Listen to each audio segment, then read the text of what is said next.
Ain't no Rands up in here. I love it. It's all about the Roy. His name is Bilal Hassani. The country is France, and the song translates as king. Shall we talk about it? Let's do this.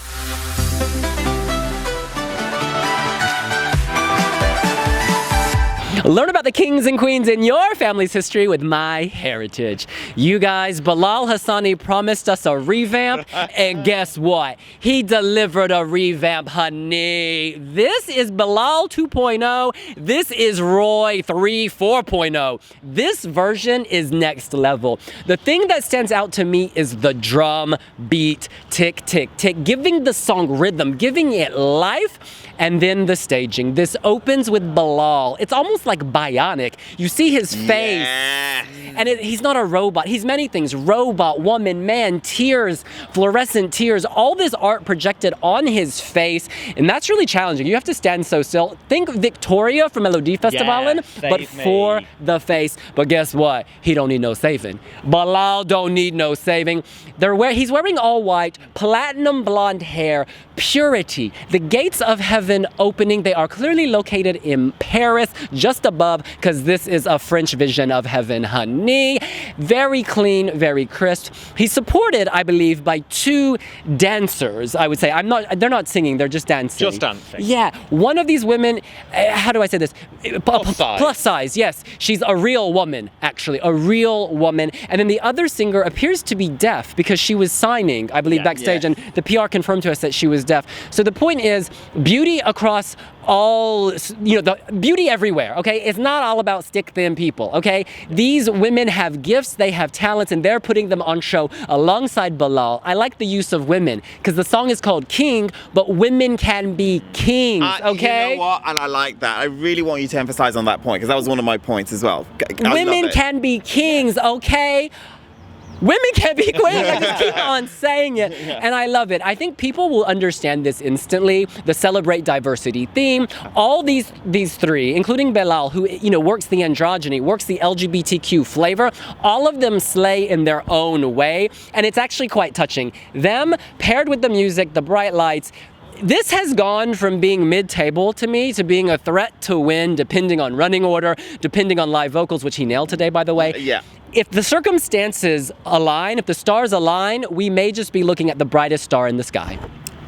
It's wonderful. It's genuinely wonderful. It's the representation. Bilal said he wanted to represent people, and he is representing LGBTQ. He is representing plus-size people or people with it's just so good. It's so good. Anyone labeled not mainstream. Exactly. And I've seen a lot of complaints already about this, where people are like, oh, it's just too PC.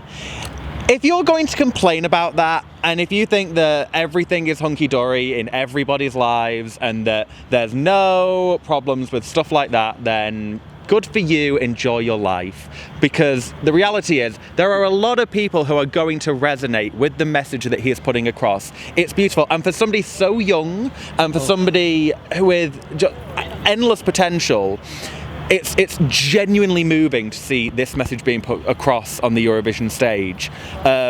I love the fact, I love the dancers. Both of them are so talented, and it's all in sync. They're all perfectly timed, every single mark. Unlike a lot of acts that we have seen, he nailed every bit of that first rehearsal. Yeah. Really, really good. Nailed it. I love the end message. It says, we are all kings, we are all queens. You can be whoever you want to be, and genuinely, I would be thrilled if this won Eurovision for the message. I don't know whether it will, but I wish the best for it, and I wish the best for Bilal. And adding to the diversity, he is of Moroccan origins. Exactly, Born in France, but with Moroccan parents. Another beautiful part of the story.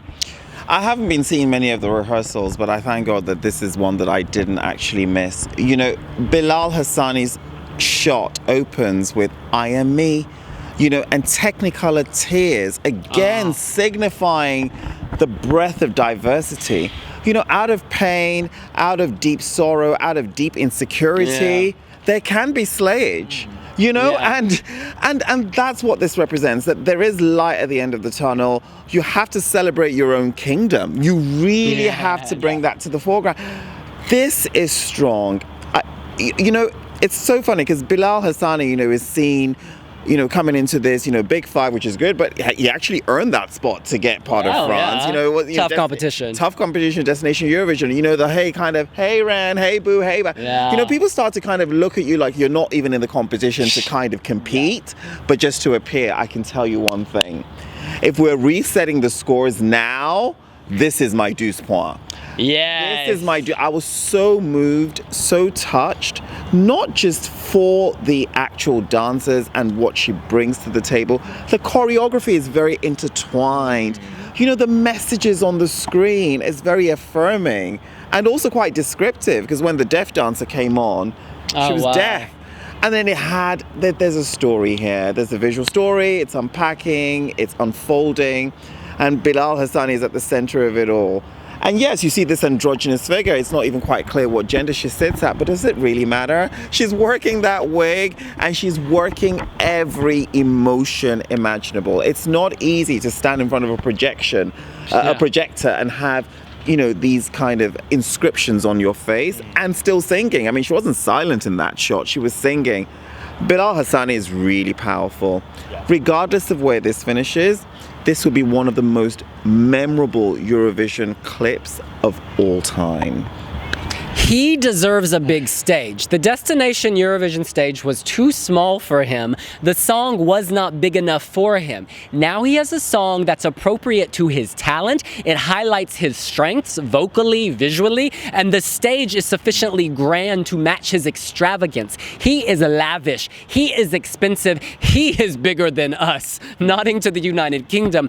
This is just so emotional, so musical. People will say it's ticking boxes and being PC. Can I just even touch on that point? Yeah, lots of songs I feel do tick boxes, where the visual narrative doesn't really tie into the person. What Bilal Hassani is singing here, what he's selling, could not be more authentic. If somebody needs to come with that message, it needs to come from Bilal Hassani.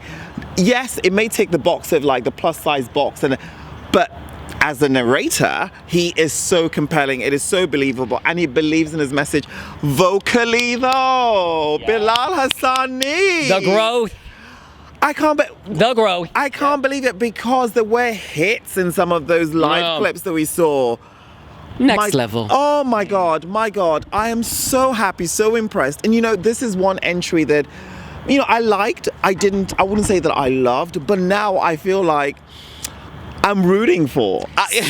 The word is sincerity. The message is sincere, delivered in the perfect vessel. That vessel is Bilal Hassani.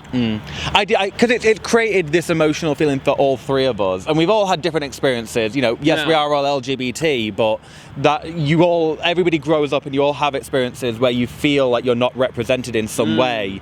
And to be able to see this, I'm almost speechless. I can't get the words out to convey how much. I'm tearful. You cannot change me, boo. You cannot remove my crown. Yes. My one concern, and I will say there is a slight concern, that because perhaps we have all experienced things in our time that people who necessarily haven't, there will be people who will. There are lots of messages here.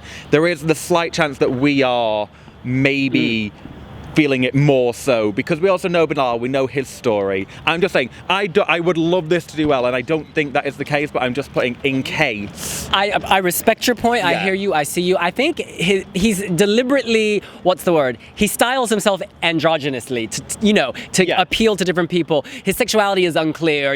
The gender becomes, you don't even think about it. You're just like, wow, this is a being. This is a person. It's all deliberately ticking, being all encompassing, I suppose. But I think a lot of young people vote at Eurovision. A lot of the viewers are teenagers going through that difficult period, adolescence, changing, becoming a person, experiencing judgment, criticism. That's the worst time in your life to get it. Yeah. They will respond to this and they will vote for that. We talk about youth movements. Y'all remember the Arab Spring? It was young people. Well, guess what? This is Arab Spring 2.0, honey. Absolutely. Okay, this is gonna slay people on their cell phones, people tweeting. It's that same idea, the interconnectivity, young people forcing change. And can I also just point out, in a sea of 41 entries, you're going to have many favorites, but it's what truly moves you. I feel very moved by this.